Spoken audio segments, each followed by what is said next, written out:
અને વિદાયમાન થનાર શિક્ષક ભાઈ બહેન અને આમંત્રિત મહેમાનો અને વાલા વિદ્યાર્થી ભાઈઓ અને બહેનો, આજે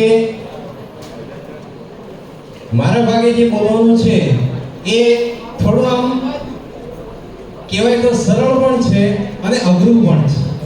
હવે અઘરું કેવી રીતે તો તમને ખબર પડી હશે કે અત્યારે વિદાય થનાર શિક્ષક ભાઈ બહેનનું જ્યારે સન્માન થયું ત્યારે અમારા ઊંડે ઊંડે જે થોડા વિદાયની સાથે જે દુઃખની લાગણી છે એ વ્યક્ત કરવાની મને શાળા પરિવાર વતી જે તક મળી છે તો હું મારા શબ્દોમાં રજૂ કરું છું. પહેલાં તો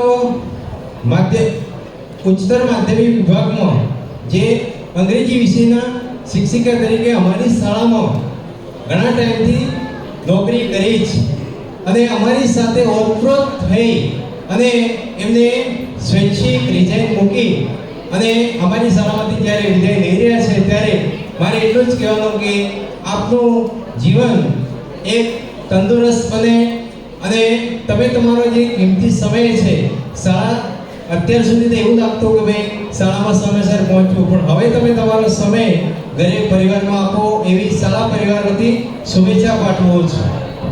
હવે બીજા શિક્ષક શ્રી રજનીકાંતભાઈ કે જે એક ગણિતના શિક્ષક અને અમારી શાળામાં ઓછા સમયમાં આવ્યા પણ અમારી સાથે એટલા ઓતપ્રોત થઈ અને એવી રીતે કામ કર્યું કે અમને એવું લાગ્યું કે ખરેખર ઘણા વર્ષોથી કામ કરે છે, છતાં પણ એમનો એક મકસદ હતો કે ભાઈ મારે ગમે તે રીતે એક આચાર્ય બનવું છે.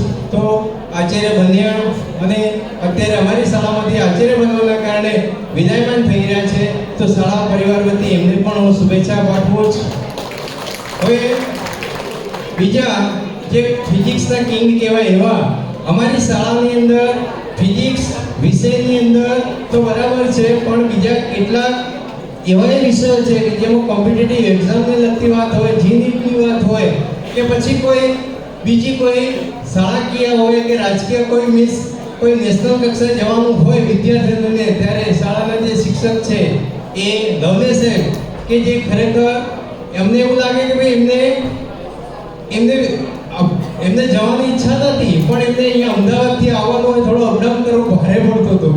કારણ કે સ્વાભાવિક છે કે આપણે અહીંથી 10 મિનિટના અંતરે આવવું હોય ત્યારે આપણને એમ થાય કે હજી તો કે વાર છે, 5 મિનિટ પછી નીકળીએ. હવે માણસ એક કલાકથી અપડાઉન કરે અને એક કલાક જાય એટલે 2 કલાક અપડાઉનનો ટાઈમ વેડફે એટલે એમને એમ લાગ્યું કે ભાઈ મારે એના કરતાં મને જો અમદાવાદમાં તક મળી જાય તો સારું જ. અને એ બાને એમને આચાર્યની પરીક્ષા પાસ કરી અને અમદાવાદ મુકામે એ આચાર્ય તરીકે જ્યારે બિરાજમાન થયા છે ત્યારે હું શાળા પરિવાર વતી એમને ખૂબ સારી શુભેચ્છા આપું છું.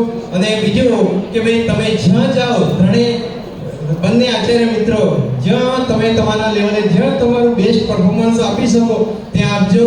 અને ફરી એકવાર ત્રણેય વિદાયમાન થનાર શિક્ષક ભાઈ બહેનોને શાળા પરિવાર વતી ખૂબ ખૂબ શુભેચ્છા પાઠવી વિનમું છું. Thank you to all of you.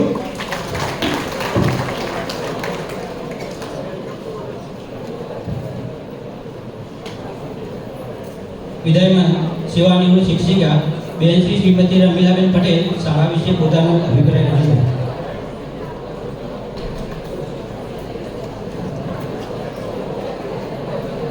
મંચસ્થ શિક્ષણાધિકારી સાહેબ, પ્રોફેસર જયભાઈ, ભીખાભાઈ ખાતે, વિનોદભાઈ તેમજ અન્ય મંચસ્થ મહાનુભાવો ને મારા સાદર નમસ્કાર. આજે આ વાર્ષિકોત્સવના પ્રસંગે હું આ શાળામાંથી વિદાય લઈ રહી છું